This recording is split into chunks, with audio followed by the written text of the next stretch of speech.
വിവേകമുള്ള ജന്തുവാണ് മനുഷ്യനെന്നാണ് നമ്മൾ കരുതുന്നത്.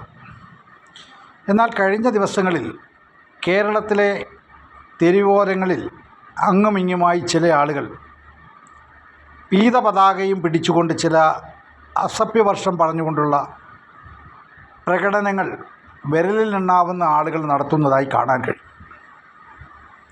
അവർ പിടിച്ച പതാകയുടെ കളറ് പീതപതാക ആയതുകൊണ്ട് പ്രതികരിക്കണം എന്നുള്ളത് ആവശ്യമായി വരുന്നു.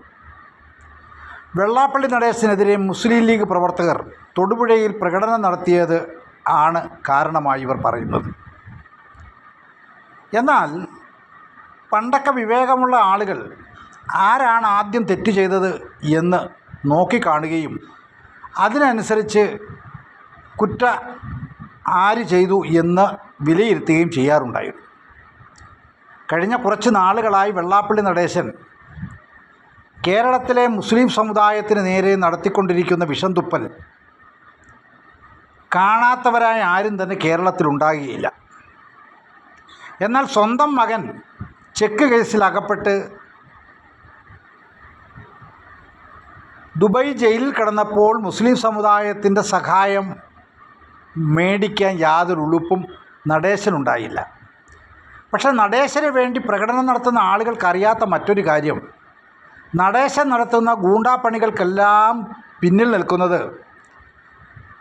ചില മുസ്ലിം സുഹൃത്തുക്കൾ തന്നെയാണ്. അതുപോലെ തന്നെ ശങ്കേഷ് ഹോസ്പിറ്റലിൻ്റെ അകത്ത് സ്കാനിങ് നടക്കുന്നുണ്ട്. അത് നടത്തുന്നത് പോലും ഒരു മുസ്ലിം നേതൃത്വമാണ്.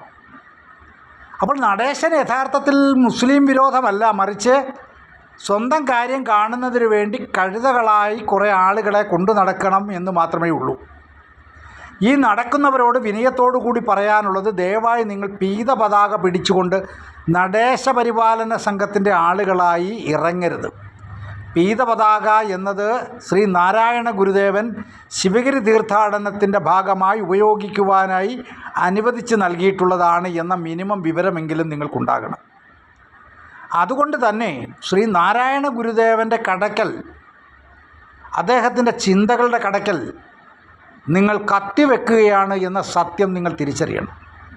വെള്ളാപ്പള്ളി നടേശൻ SNDP യോഗമെന്ന മഹത്താരമായ പ്രസ്ഥാനത്തെ പൂർവികരായ നേതാക്കന്മാർ നേടിയെടുത്തത് കവർന്നെടുത്ത് ഉദരപൂർണം നടത്തുകയും ആ കവർന്നെടുക്കുന്നതിൻ്റെ ഒരു അംശം നക്കാപ്പിച്ചയായി അണികൾക്ക് നൽകുകയും ചെയ്യുന്നു എന്നത് യാഥാർത്ഥ്യമാണ്. ആ നക്കാപ്പിച്ച മേടിച്ച് ഉദരപൂർണം നടത്തുന്നവർ പ്രകടനം നടത്തിക്കോളൂ, ഞങ്ങൾക്ക് വിരോധമില്ല. മറിച്ച് നിങ്ങൾ ശ്രീനാരായണീയരെ ആരെങ്കിലും ഇതിൽ തെറ്റിദ്ധരിച്ചുകൊണ്ട് ഈ പ്രകടനത്തിൽ പങ്കെടുക്കുന്നുണ്ടെങ്കിൽ അവരോട് പറയാനുള്ളത്, നിങ്ങൾ പരിശോധിക്കണം. വെള്ളാപ്പള്ളി നടേശൻ കഴിഞ്ഞ 30 വർഷക്കാലമായി SNDP യോഗത്തിൻ്റെ തലപ്പത്ത് വന്നിരുന്നു കൊണ്ട് കാട്ടിക്കൂട്ടിയ വിക്രിയകൾ എന്തൊക്കെയാണ് എന്ന്.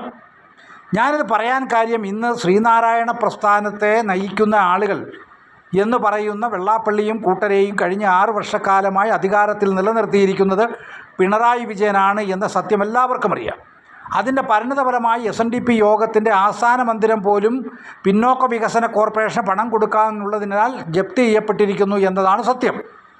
അതുപോലെ തന്നെ SNDPയുടെ കോളേജുകളിലും സ്കൂളുകളിലുമായി ആയിരക്കണക്കിന് വേക്കൻസികൾ ഫില്ല് ചെയ്ത് കോടിക്കണക്കിന് രൂപ കമ്മീഷനായി കൈക്കൂലിയായും വെള്ളാപ്പള്ളി നടേശൻ്റെ പോക്കറ്റിലെത്തുന്നു യാതൊരു കണക്കുമില്ലാതെ.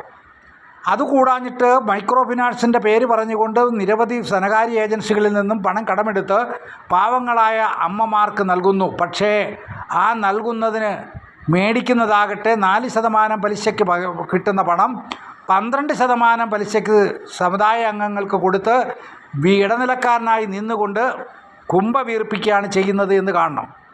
അതുമാത്രമല്ല, ഈഴവാദി പിന്നോക്ക പട്ടികജാതി വിഭാഗങ്ങൾ എന്ന് പറയുന്ന പുരോഗമന സമുദായങ്ങൾക്ക് അവരുടെ നിലനിൽപ്പിനെയും അവരുടെ ഭാവി തലമുറയെയും പോലും ബാധിക്കുന്ന സാമ്പത്തിക സംവരണം പോലെയുള്ള അടിസ്ഥാന വിഷയങ്ങൾ പറഞ്ഞപ്പോൾ നടേശൻ്റെ നാവ് അനങ്ങിയിട്ടില്ല എന്ന സത്യം നാം തിരിച്ചറിയണം.